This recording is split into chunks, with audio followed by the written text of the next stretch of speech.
What's good, my dear language learning master? And welcome to a new episode of the Language Input Podcast, in which you're going to learn how you can learn any language while enjoying the process every step of the way. That's right.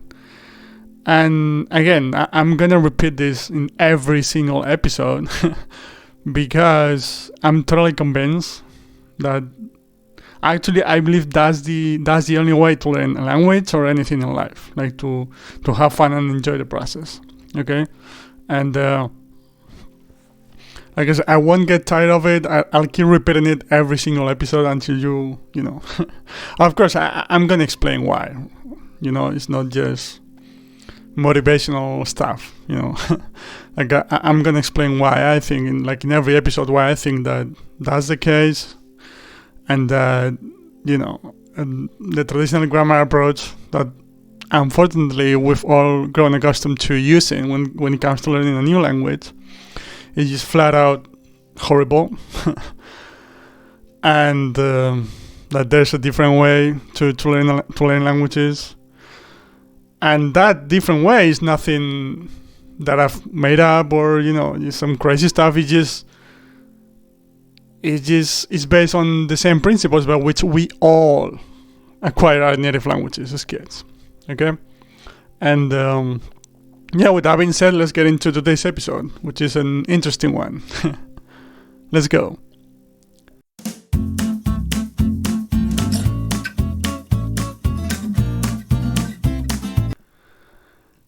And in today's episode, I want to talk about a very interesting topic. And, of course, I'm going to explain why I mean that throughout the entire episode. But here's the statement for this episode. Here's the topic. Nobody ever in the history of mankind has learned a language by studying grammar. There you go. The end. No, just kidding. I'm going to explain what I mean. But we're always... I think fortunately more and more people are starting to realize that the traditional grammar approach is just horrible and it's not going to help you actually learn a language. But from what I'm seeing, because of having been taught languages in that way, for our entire lives, even if we understand that it's not working and that there has to be a different way to learn languages, we still think, I don't anymore, but I used to, of course, but most people still think that studying grammar is somewhat helpful, okay? I think most people are starting to realize that by just studying grammar, you're not going to get anywhere, okay? But to some extent, most people still think that you do need to study some grammar or so on. And my goal in today's episode is to explain why I think that's not the truth, all right? And I'm starting to believe that studying grammar and, memorizing vocabulary lists, or in general, trying to consciously study a language, or trying to consciously learn a language, not only is it not helpful, but it's actually counterproductive. And I'm starting to believe that it actually gets in the way. And I'm sure you can relate to it, because what I mean is, when you've learned the grammar rules consciously, memorize words and so on, when you actually get to the real world and try to speak, many times, you're about to say something and you're actually thinking about what you're going to say, and you're sort of crippled by not wanting to make mistakes, or you're crippled by wanting to sound as native-like as possible, or as close to native-like as possible, yeah? And so you have that sort of conscious knowledge within you that's going to make you double guess or double think everything you're gonna say. So so that's why the process of speaking in a foreign language, especially when you're getting started, is so painful that that you need to think about everything you want to say, and after 20 minutes, your brain is just about to explode, right? Can you relate to it? Yeah. Anyway, So yeah, let's get back to the main topic, which is what I said, that nobody ever in the history of mankind has learned a language by studying grammar. And this is what I mean. This might be yourself, but you've probably heard people say that, my cousin or my friend or my uncle or my aunt or whoever that is learned French by studying grammar in high school. You won't find a lot of people saying that, but still there might be some people, right? Or like I said at the beginning, still a lot of people still think that they're somewhat helpful, all right? And the problem is, the thing is they didn't, okay? And the problem is that they might think they did because of what I've talked about in many occasions, which is the fact that when you learn a language consciously, or when you try to learn a language consciously, say you go to a grammar class, you can actually measure what you've learned in that specific class, or during that hour, or because all right, you got to that class knowing this much, and by learning a new rule, you can grasp it, you can measure how much you've improved in that particular class, right?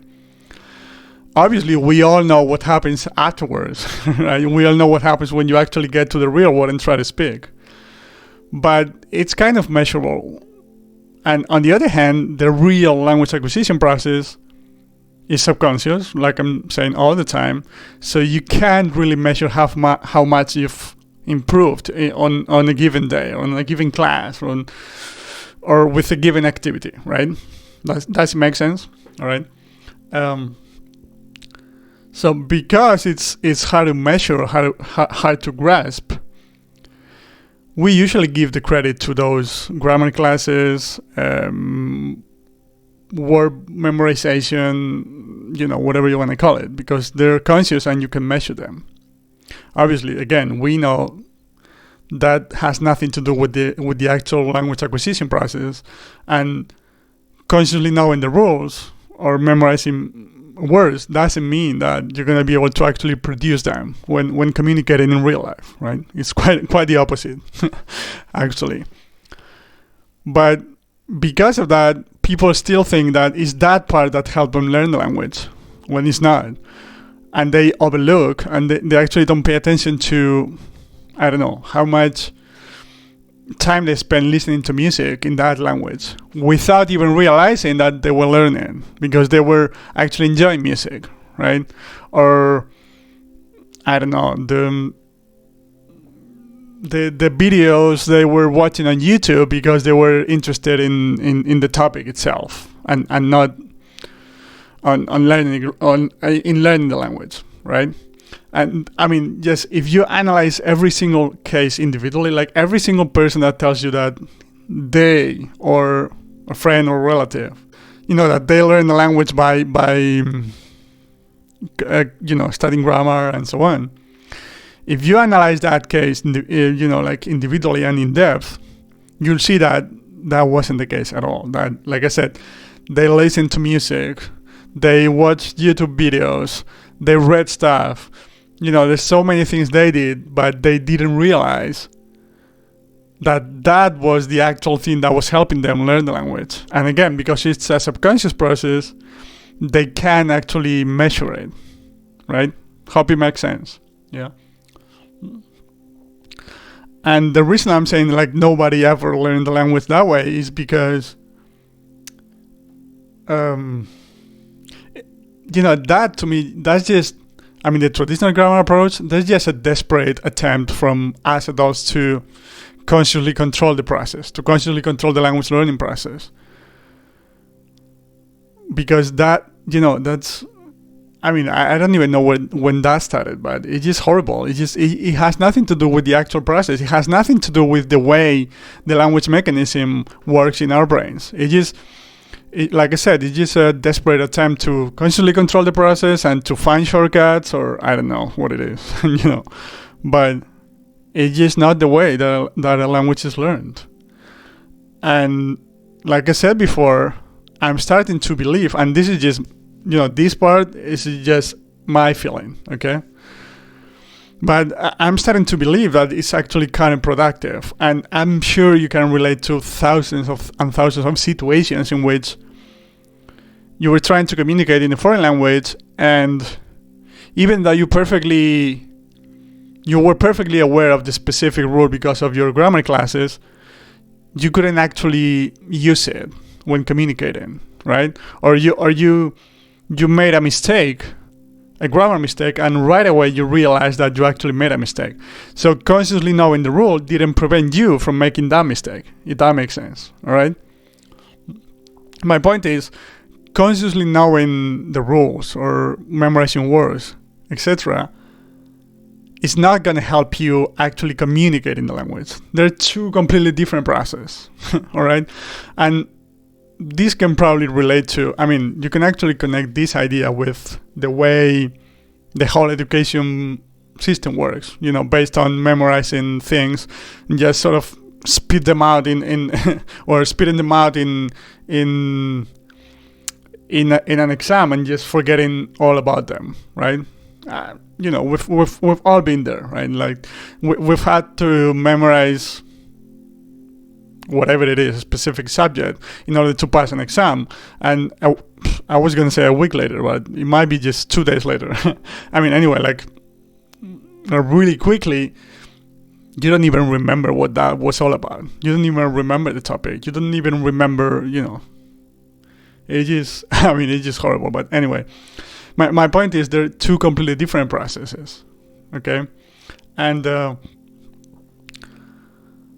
when I talk about this, something people still tell me, or something, one of the arguments or one of the ideas that people still try to counterattack with is, they tell me that kids, they learn language by applying the right principles, by listening and reading and so on.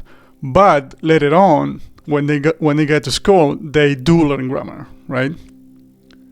And that's something I hear a lot about. And pretty much like what I'm talking about with adults.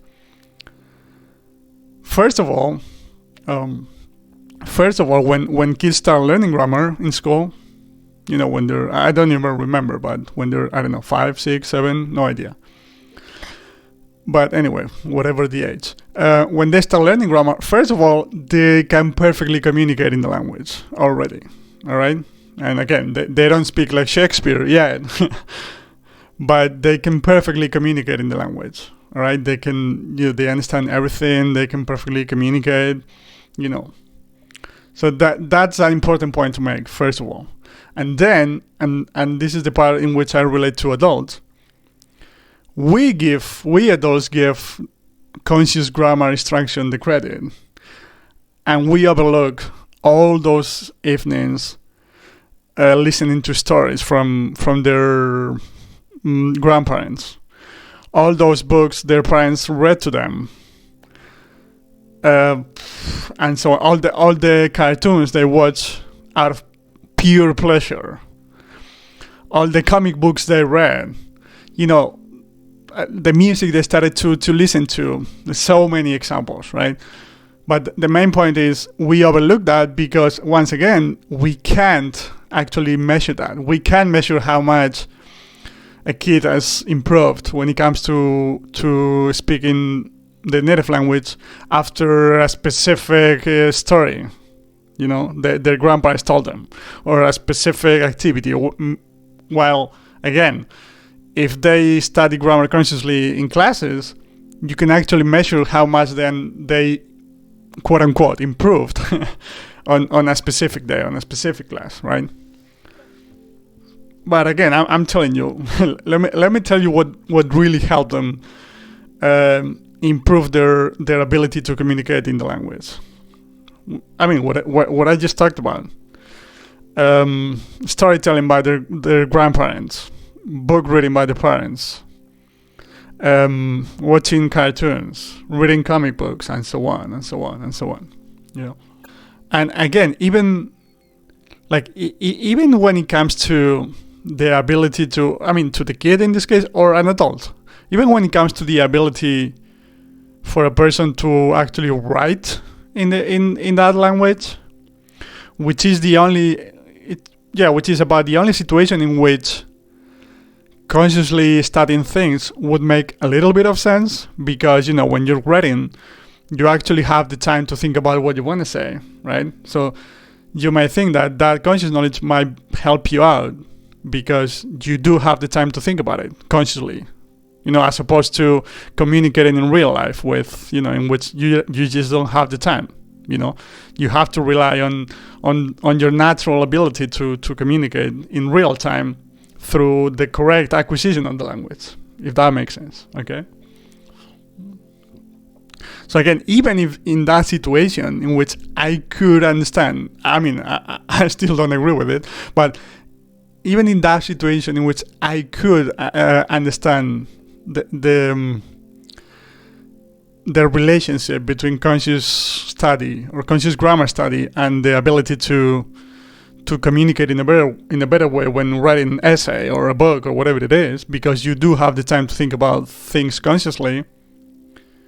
Even in that situation, we overlook how much they actually improved by reading, by pleasure reading, by reading comic books, by listening to their parents read to them while looking at the words at the same time, and so on and so on. So many of those examples. But again, we get back to what I've been talking about throughout the entire episode.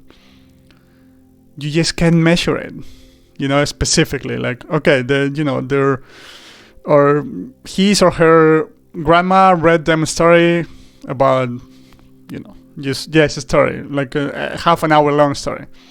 You can't measure how much the 30-minute story helped them improve their communication in the language, if that makes sense, okay?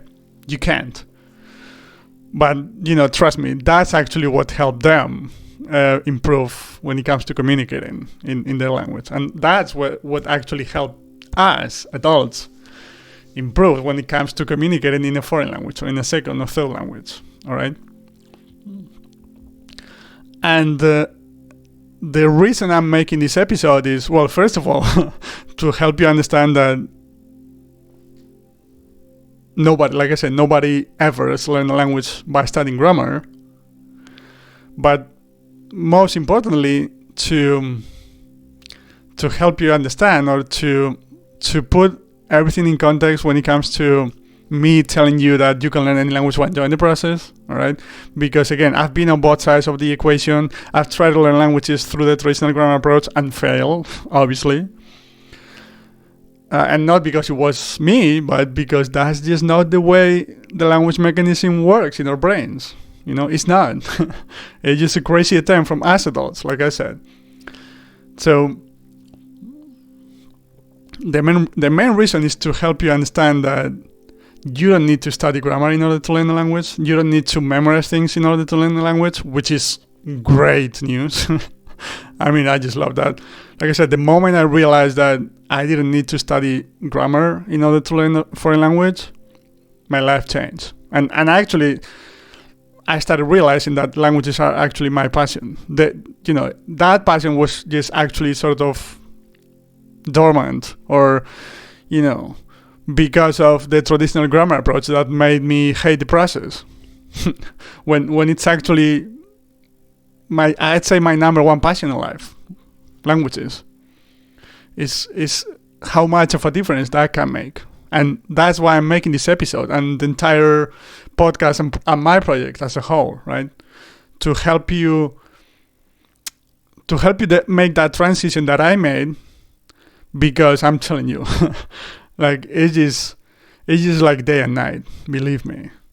And now not only am I enjoying every single minute of it, but it's actually working, and I'm actually learning the languages, and I'm actually becoming able to communicate in all those languages. And the feeling is just priceless. It's just unbelievable, I'm telling you.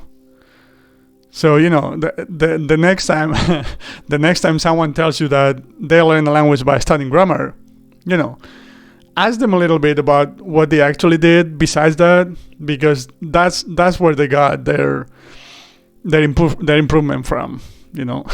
Even though they don't realize. And again, this is not a shot on people saying that. Again, I understand we've all been taught languages the same way, and they do believe that's what's helping them. I did that. I did believe that myself. So this is not about taking shots on anybody. All right, I want to be clear on that. And I genuinely believe that they think that's what's helping them. But my goal here is to tell you that it's not.